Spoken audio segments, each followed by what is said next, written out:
ರಾಜ್ಯದಲ್ಲಿ ದಿನೇ ದಿನೇ ಕೋವಿಡ್ ಪ್ರಕರಣಗಳು ಹೆಚ್ಚಾಗ್ತಾ ಇದ್ದಾವೆ. ನಮಗೆಲ್ಲರಿಗೂ ಕೂಡ ಬಹುಶಃ ನಮ್ಮ ಜನರೇಷನ್ ಮರೆಯೋದಕ್ಕೆ ಸಾಧ್ಯ ಇಲ್ಲದೇ ಇರುವಂಥ ಯಾವುದಾದ್ರು ಒಂದು ಘಟನೆ ಅಂತ ಹೇಳಿದರೆ ಅದು ಕೋವಿಡ್ ಮತ್ತು ಕೋವಿಡ್ನ ಸುತ್ತಲೂ ಆದಂತಹ ಲಾಕ್ಡೌನನ್ನು ಯಾರೂ ಕೂಡ ಮರೆಯೋದಕ್ಕೆ ಸಾಧ್ಯನೇ ಇಲ್ಲ. ಈಗ ರಾಜ್ಯದಲ್ಲಿ ಮತ್ತೆ ಕೋವಿಡ್ ಪ್ರಕರಣಗಳು ದಿನೇ ದಿನೇ ಹೆಚ್ಚಾಗ್ತಾ ಇದ್ದಾವೆ. ಕೇಸ್ಗಳು ರಿಪೋರ್ಟ್ ಆಗ್ತಾ ಇದ್ದಾವೆ. ರಾಜ್ಯ ಸರ್ಕಾರ ಮತ್ತೆ ಅಲರ್ಟ್ ಆಗಿದೆ. ಆಸ್ಪತ್ರೆಗಳು ಮತ್ತೆ ಅಲರ್ಟ್ ಆಗಿದ್ದಾವೆ. ಆಸ್ಪತ್ರೆಗಳಲ್ಲಿ ಪರೀಕ್ಷೆ ಮಾಡಿಸುವಂಥದ್ರ ಸಂಖ್ಯೆ ಜಾಸ್ತಿ ಆಗ್ತಾ ಇದೆ. ಅಲರ್ಟ್ ಆದಂತಹ ರಾಜ್ಯ ಸರ್ಕಾರ ಕೆಲ ಹೊತ್ತಿನಲ್ಲಿ ಒಂದು ತುರ್ತು ಸಭೆಯನ್ನು ಕೂಡ ಕರೆದಿದೆ. ಮುಂಜಾಗ್ರತಾ ಕ್ರಮ ವಹಿಸುವುದರ ಬಗ್ಗೆ ಸಿಎಂ ಸಿದ್ದರಾಮಯ್ಯನವರ ನೇತೃತ್ವದಲ್ಲಿ ಸಭೆ ನಡೆಯೋದಿದೆ.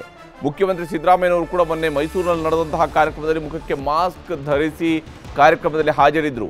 ಅಂದರೆ ಅವರ ನಿಲುವು ಮತ್ತು ಅವರು ಕೊಟ್ಟಿರುವಂಥ ಸಂದೇಶ ಸ್ಪಷ್ಟ ಇದೆ. ಕರ್ನಾಟಕದಲ್ಲಿ ಮತ್ತೆ ಕೋವಿಡ್ ಪ್ರಕರಣಗಳು ಜಾಸ್ತಿ ಆಗ್ತಾ ಇದ್ದಾವೆ. ಜನ ವಾಲಂಟಿಯರ್ ಆಗಿ ಜನ ಸ್ವ ಇಚ್ಛೆಯಿಂದ ಮಾಸ್ಕನ್ನು ಧರಿಸಬೇಕಾದಂತಹ ಅವಶ್ಯಕತೆ ಈಗ ಹಿಂದಿಗಿಂತ ಜಾಸ್ತಿ ಇದೆ.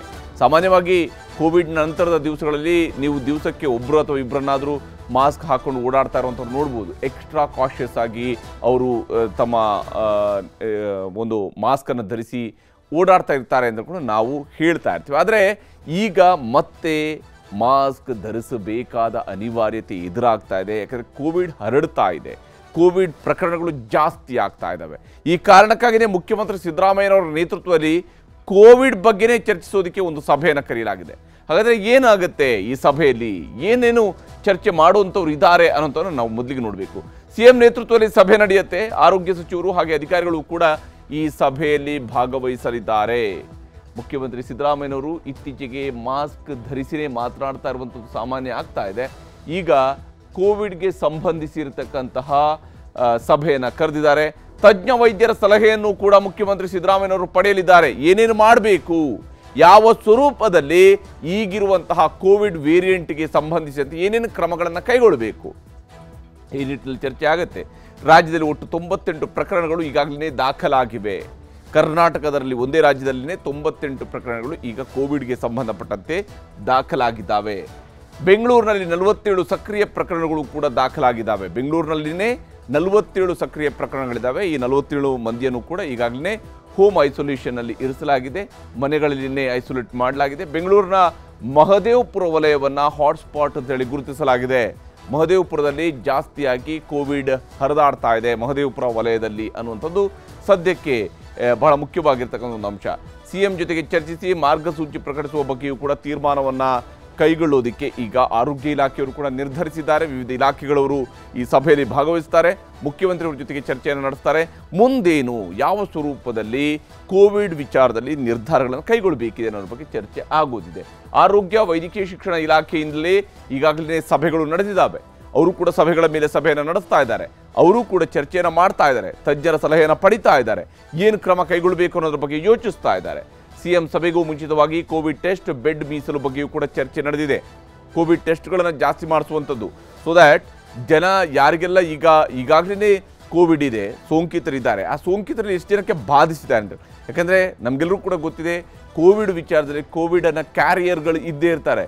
ಅವರಲ್ಲಿ ಎಲ್ರಿಗೂ ಕೂಡ ಜ್ವರ ಬರುತ್ತೆ ಅಥವಾ ಸಿಂಪ್ಟಮ್ಸ್ ಇರುತ್ತೆ ಅಂತೇಳಿ ಅಲ್ಲ, ಯಾವುದೇ ಸಿಂಪ್ಟಮ್ಸ್ ಇಲ್ಲದೆ ಇರುವಂತಹವರ ಸಂಖ್ಯೆ ಜಾಸ್ತಿ ಇರುತ್ತೆ. ಆಸ್ಪತ್ರೆಗಳಲ್ಲಿ ಮೆಡಿಕಲ್ ಕಿಟ್, ಔಷಧ ಸಂಗ್ರಹದ ಮಾಹಿತಿಯನ್ನು ಕೂಡ ಈಗ ಕಲೆ ಹಾಕಲಾಗ್ತಾ ಇದೆ. ಆಸ್ಪತ್ರೆಗಳಲ್ಲಿ ಎಷ್ಟು ಮೆಡಿಕಲ್ ಕಿಟ್ಗಳಿದ್ದಾವೆ, ಯಾವ ಸ್ವರೂಪದಲ್ಲಿ ಔಷಧ ಸಂಗ್ರಹಗಳಿದ್ದಾವೆ. ಯಾಕಂದರೆ ಕೋವಿಡ್ಗೆ ನೇರವಾಗಿ ಯಾವುದೇ ರೀತಿಯಂತಹ ವೈದ್ಯಕೀಯ ಚಿಕಿತ್ಸೆ ಇಲ್ಲದೇ ಇದ್ದರೂ ಕೂಡ ಕೋವಿಡ್ ರಿಲೇಟೆಡ್ ಆಗಿರ್ತಕ್ಕಂಥ ಅದು ಜ್ವರಕ್ಕೆ ಇರಬಹುದು ಅಥವಾ ಎನರ್ಜಿಯನ್ನು ಹೆಚ್ಚಳ ಮಾಡುವಂತಹ ನಿಟ್ಟಿನಲ್ಲಿರಬಹುದು, ಎಲ್ಲವೂ ಕೂಡ ಅದಕ್ಕೆ ಸಂಬಂಧಪಟ್ಟಂತಹ ಔಷಧಗಳನ್ನು ಸ್ಟಾಕ್ ಇದೆಯಾ ಇಲ್ವಾ ಅನ್ನೋದ್ರ ಬಗ್ಗೆ ಕೂಡ ಚೆಕ್ ಮಾಡ್ತಾ ಇದ್ದಾರೆ.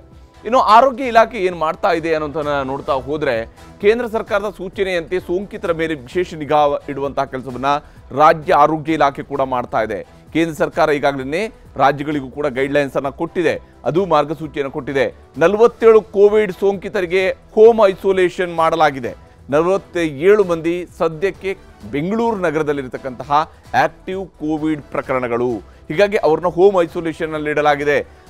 ಅವರು ಹೋಮ್ ಐಸೋಲೇಷನ್ನಲ್ಲಿ ಇದ್ದುಕೊಂಡು ಕೋವಿಡ್ ಹರಡದಂತೆ ತಡೆಯುವಂಥದ್ದು ಸದ್ಯಕ್ಕಿರುವಂತಹ ಬಹಳ ಮುಖ್ಯವಾದಂತಹ ಒಂದು ಗುರಿ ಸರ್ಕಾರದ ಕಡೆಯಿಂದ. ಪ್ರತಿನಿತ್ಯ 200 ಕೋವಿಡ್ ಟೆಸ್ಟ್ ಮಾಡೋದಕ್ಕೂ ಕೂಡ ಆದೇಶವನ್ನು ಹೊರಡಿಸಲಾಗಿದೆ. ಜಾಸ್ತಿ ಮಾಡಿಸ್ತಾ ಇಲ್ಲ, ದಿವಸಕ್ಕೆ 200 ಕೋವಿಡ್ ಟೆಸ್ಟನ್ನು ಮಾಡಿಸ್ತಾರೆ. ಹಾಗಾಗಿ ಯಾರಿಗೆ ಸೀರಿಯಸ್ ಆದಂಥ ಸಿಂಪ್ಟಮ್ಸ್ಗಳು ಇದಾವೋ, ಯಾರಿಗೆ ಸಾರಿ ಇದೆಯೋ ಅಂಥವ್ರಿಗೆ ಮಾತ್ರ, ಅಂದರೆ ಬಹಳ ಗಂಭೀರವಾಗಿರ್ತಕ್ಕಂಥ ಶ್ವಾಸಕೋಶಕ್ಕೆ ಸಂಬಂಧಪಟ್ಟಂಥ ಇನ್ಫೆಕ್ಷನ್ಸ್ ಯಾರಿಗಿದೆಯೋ ಅಂಥವ್ರಿಗೆ ಮಾತ್ರ ಸದ್ಯಕ್ಕೆ ಟೆಸ್ಟನ್ನು ಮಾಡಲಾಗ್ತಾ ಇದೆ. ಸಾರಿ ಪ್ರಕರಣಗಳಿಗೆ ಕೋವಿಡ್ ಟೆಸ್ಟನ್ನು ಕಡ್ಡಾಯಗೊಳಿಸಲಾಗಿದೆ. ಅಂಥವ್ರಿಗೆ ಕೋವಿಡ್ ಟೆಸ್ಟ್ ಕಡ್ಡಾಯಗೊಳಿಸಲಾಗಿದೆ. ಇನ್ ಕೇಸ್ ಅವ್ರಿಗೇನಾದರೂ ಕೋವಿಡ್ ಇತ್ತು ಅಂತೇಳಿ ಆದರೆ ಹೆಚ್ಚು ಅವ್ರನ್ನ ಕೇರ್ ತೆಗೆದುಕೊಳ್ಳೋದಕ್ಕೆ ಸಾಧ್ಯ ಆಗುತ್ತೆ, ಅವರ ಮೇಲೆ ಹೆಚ್ಚು ನಿಗಾ ಇಡೋದಕ್ಕೆ ಸಾಧ್ಯ ಆಗುತ್ತೆ, ಅವರ ಆರೋಗ್ಯದ ಮೇಲೆ. ಹೀಗಾಗಿ 1 ತಿಂಗಳಿಗೆ ಆಗುವಷ್ಟು 5,000 RT-PCR ಕಿಟ್ ಖರೀದಿಗೂ ಕೂಡ ಸೂಚನೆಯನ್ನು ಆರೋಗ್ಯ ಇಲಾಖೆ ಕೊಟ್ಟಿದೆ. ಆರೋಗ್ಯ ಇಲಾಖೆ ಸದ್ಯಕ್ಕೆ ತೀರಾ ಏನು ಏಕಾಏಕಿ ಜಾಸ್ತಿ ಕಿಟ್ಗಳನ್ನು ತರಿಸ್ಕೊಂಡು ಪರಿಸ್ಥಿತಿ ಕೈಮೀರಿ ಹೋಗಿದೆಯೇನೋ ಅನ್ನೋಂಥ ರೀತಿಯಲ್ಲಿ ಆರೋಗ್ಯ ಇಲಾಖೆಯವರು ವರ್ತಿಸ್ತಾ ಇಲ್ಲ. ಬದಲಿಗೆ ಆರೋಗ್ಯ ಇಲಾಖೆ ಭಾಳ ಕ್ಯಾಲ್ಕುಲೇಟಿವ್ ಆಗಿ ಯೋಚನೆ ಮಾಡ್ತಾ ಇದೆ. 5,000 RT-PCR ಕಿಟ್ಗಳನ್ನು ತರಿಸ್ಕೊಳ್ತಾ ಇದ್ದಾರೆ. RT-PCR ಟೆಸ್ಟ್ ಮಾಡಿದ ದಿನವೇ ವರದಿಯನ್ನು ಕೊಡುವಂಥದಕ್ಕೂ ಕೂಡ ವ್ಯವಸ್ಥೆಯನ್ನು ಮಾಡಲಾಗ್ತಾ ಇದೆ. ಹಿಂದೆಲ್ಲ 2 ದಿವಸ 3 ದಿವಸ ಎಲ್ಲ ತೆಗೆದುಕೊಳ್ತಿದ್ದೆಲ್ಲ, ಅದರ ಬದಲಿಗೆ RT-PCR ಟೆಸ್ಟ್ ಮಾಡಿಸಿದ ತಕ್ಷಣವೇ ಇಮಿಡಿಯೇಟ್ ಆಗಿ ಅದರ ರಿಸಲ್ಟನ್ನು ಕೂಡ ಪಡ್ಕೊಳ್ಳುವಂಥದ್ದು. ಇನ್ನು ಪ್ರಕರಣಗಳು ಹೆಚ್ಚಾದರೆ ಮಾತ್ರ ಕೋವಿಡ್ ವಾರ್ಡ್ಗಳನ್ನು ಸ್ಥಾಪನೆ ಮಾಡುವಂಥದ್ದು. ಸದ್ಯಕ್ಕೆ ಆಸ್ಪತ್ರೆಗಳಲ್ಲಿ ಚಿಕಿತ್ಸೆಯನ್ನು ಕೊಡಿಸಬೇಕಾದಂಥ ಅನಿವಾರ್ಯತೆ ಇರತಕ್ಕಂಥ ರೋಗಿಗಳು ಸಿಕ್ಕಿಲ್ಲ, ಬದಲಿಗೆ ಹೋಮ್ ಐಸೋಲೇಷನಲ್ಲಿ ಇಡಲಾಗಿದೆ. ಹೀಗಾಗಿಯೇ ಪ್ರಕರಣಗಳು ಒಂದು ವೇಳೆ ಹೆಚ್ಚಾದರೆ ಆಗ ಕೋವಿಡ್ ವಾರ್ಡ್ಗಳನ್ನು ಸ್ಥಾಪಿಸುವಂತಹ ಯೋಚನೆಯಲ್ಲೂ ಕೂಡ ಸರ್ಕಾರ ಇದೆ. ಇದರ ಬಗ್ಗೆ ಆರೋಗ್ಯ ಸಚಿವರಾಗಿರುವಂತಹ ದಿನೇಶ್ ಗುಂಡೂರಾವ್ ಅವರು ಮಾತನಾಡಿದ್ದಾರೆ, ತೋರಿಸ್ತೇನೆ. ನಮಗೆ ಇರುವಂಥ ವರದಿಗಳೇನಿದೆ ಮತ್ತು ಮಾರ್ಗಸೂಚಿಗಳೇನಿದೆ ಕೇಂದ್ರದಿಂದ ಮತ್ತು ನಾವು ನಮ್ಮ ತಜ್ಞರು ಏನೇನು ಹೇಳಿದ್ದಾರೆ ಅದೆಲ್ಲವನ್ನು ಕೂಡ CM ಅವ್ರ ಮುಂದೆ ಇಟ್ಟು ಮುಂದೆ ಇನ್ನೇನು ಸಭೆ ನಂತರ ನಿಮಗೆ ತಿಳಿಸ್ತೀನಿ. ನಮ್ಮ ಎಲ್ಲ ಆಸ್ಪತ್ರೆಗಳಿಗೆ ಇವತ್ತು ನಾಳೆಯಿಂದ ಎಲ್ಲ ಕಡೆ RT-PCR ಕಿಟ್ಸು ಲಭ್ಯ ಇರ್ತದೆ. ಸೊ ಜಿಲ್ಲಾ ಆಸ್ಪತ್ರೆಗಳು ಮತ್ತು ಮೆಡಿಕಲ್ ಕಾಲೇಜ್ ಆಸ್ಪತ್ರೆಗಳೆಲ್ಲ ಕಡೆ ಅದನ್ನು ತಲುಪಿಸ್ತಾ ಇದ್ದೀವಿ. ಸೊ ಅಲ್ಲಿ ಇಂಥ ಏನು ಪ್ರಕರಣಗಳು ಇರತಕ್ಕಂಥ ಜನ ಇರ್ತಾರೆ ಅಂಥವ್ರಿಗೆ ಟೆಸ್ಟ್ ಮಾಡೋದಕ್ಕೂ ನಮ್ಮ ಆಸ್ಪತ್ರೆಗಳು ಕೂಡ ಪ್ರಾರಂಭ ಆಗ್ತದೆ. ಇದುವರೆಗೂ ಸುಮಾರು 47 ಜನ ಆಕ್ಟಿವ್ ಕೇಸಸ್ ಇದೆ ಕೋವಿಡಲ್ಲಿ. ಅದರಲ್ಲಿ 46 ಜನ ಮನೆಗಳೆಲ್ಲ ಇದ್ದಾರೆ. ಯಾರೂ ಕೂಡ ವೆಂಟಿಲೇಟರ್ ಆಗಲಿ ICU ಆಗಲಿ ಅಥವಾ ಆಕ್ಸಿಜನ್ ಸಪೋರ್ಟು ಯಾರಿಗೂ ಇಲ್ಲ. ಅಂದರೆ ಅವರಿಗೆ ಸಹಜ ಕೆಲವುದೆಲ್ಲ ಸಿಂಪ್ಟಮ್ಸ್ ಇದೆ ಹೊರತು ಆ ಥರ ಪರಿಸ್ಥಿತಿಗೆ ಹೋಗಿರ್ತಕ್ಕಂಥವ್ರು ಯಾರೂ ಇಲ್ಲ ಈ ನಮ್ಮ ಆಕ್ಟಿವ್ ಕೇಸಸಲ್ಲಿ. ಆದ್ದರಿಂದ ಆ ಪರಿಸ್ಥಿತಿ ನಮಗೇನು ಕಾಣ್ತಾ ಇಲ್ಲ ಮತ್ತು ಇದ್ರ ಬಗ್ಗೆ ಏನೇನು ಚರ್ಚೆ ಆಗಿಲ್ಲ. ಆದರೆ ಅಂಥ ಸಂದರ್ಭ ಬಂದಾಗ ನೋಡೋಣ ಇನ್ನೂ ಏನೇನಾಗುತ್ತೆ. ಯಾಕಂದರೆ ನಾವು ಪ್ರತಿನಿತ್ಯ ದಿನನಿತ್ಯ ಇದ್ರ ಬಗ್ಗೆ ನಾವು ವಿಚಾರಿಸ್ತಾ ಇರ್ತೀವಿ.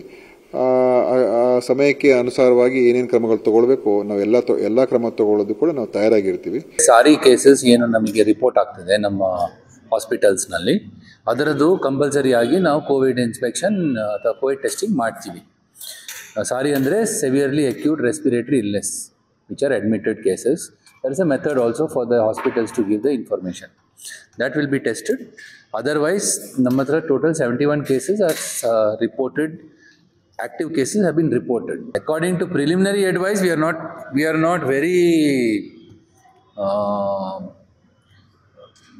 that doesn't seem to be much of virulence or anything in these cases. It is just like self-limiting kind of issue.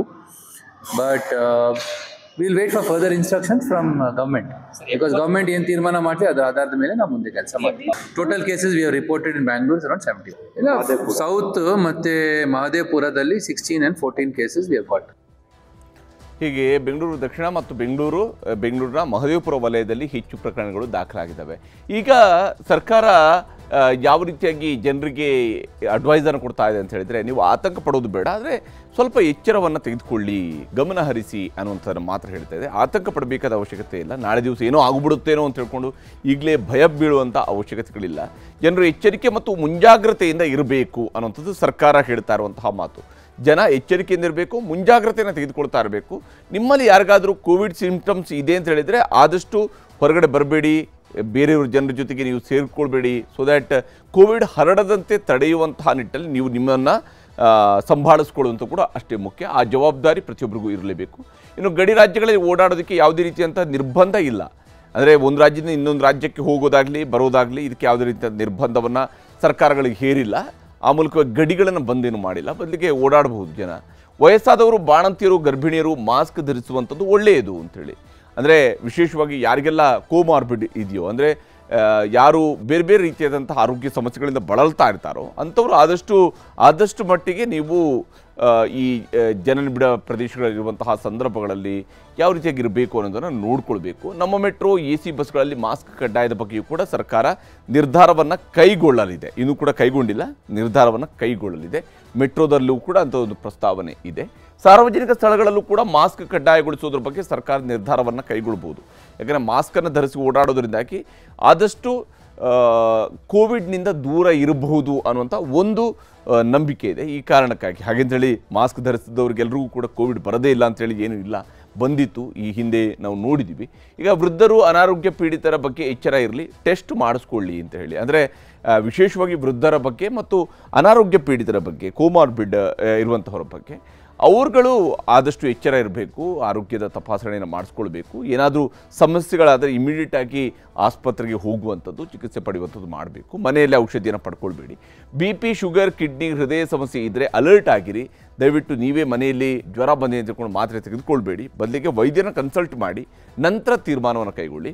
ಏನೂ ಆಗೋದಿಲ್ಲ, ಕೋವಿಡ್ನಿಂದಾಗಿ ಯಾವುದೇ ರೀತಿಯ ಸಮಸ್ಯೆ ಆಗಲ್ಲ. ಯಾಕಂದರೆ ಹೊಸ ವೇರಿಯಂಟ್ಗಳು ಹೆಚ್ಚು ಪ್ರಮಾಣದಲ್ಲಿ ಅದು ಹರಡ್ತಾನೂ ಇಲ್ಲ. ಇನ್ನೊಂದು ಯಾವುದೇ ರೀತಿಯ ತೊಂದರೆ, ಆರೋಗ್ಯ ಸಮಸ್ಯೆನೇ ಯಾರಿಗೂ ಕೂಡ ತಂದಿಲ್ಲ. ಇದುವರೆಗೆ ಕರ್ನಾಟಕದಲ್ಲಿ ಯಾರೂ ಕೂಡ ICUನಲ್ಲಾಗಲಿ ವೆಂಟಿಲೇಟರ್ನಲ್ಲಾಗಲಿ ಯಾರೂ ಕೂಡ ಇಲ್ಲ ಅನ್ನುವಂಥದ್ದು ಭಾಳ ಮುಖ್ಯವಾಗಿರುತ್ತೆ. ಮತ್ತು ಆಸ್ಪತ್ರೆಯಲ್ಲಿ ಚಿಕಿತ್ಸೆನೂ ಕೂಡ ಪಡಿತಾ ಇರುವಂಥವರು ಕೇವಲ ಒಬ್ಬರು ಮಾತ್ರ ಪಡಿತಾ ಇದ್ದಾರೆ. ಥಲಸೇಮಿಯಾ ಇದ್ದವರು ಕೂಡ RT-PCR ಟೆಸ್ಟನ್ನು ಮಾಡಿಸ್ಕೊಳ್ಳುವಂಥದ್ದು ಸೂಕ್ತ ಅಂತ ಹೇಳುವಂಥದ್ದನ್ನು ಸರ್ಕಾರ ಹೇಳ್ತಾ ಇದೆ. ಈ ಮೂಲಕವಾಗಿ ನಿಮ್ಮ ಆರೋಗ್ಯದ ಬಗ್ಗೆ ನೀವು ಹೆಚ್ಚು ನಿಗಾ ಇಟ್ಕೊಳ್ಳುವಂಥದ್ದು ಮುಖ್ಯ ಅಂತ ಹೇಳುವಂಥದ್ದನ್ನು ನಾವು ಗಮನಿಸಬೇಕಾಗುತ್ತೆ. ಇದ್ರ ಬಗ್ಗೆ ಸಚಿವರು ಏನು ಹೇಳಿದ್ದಾರೆ ಅನ್ನೋದು ನಿಮಗೆ ತೋರಿಸಿ. ಅವರು ಪರ್ಸನಲ್ ಪ್ರೊಟೆಕ್ಟಿವ್ ಮಾಡ್ಕೋಬೇಕು.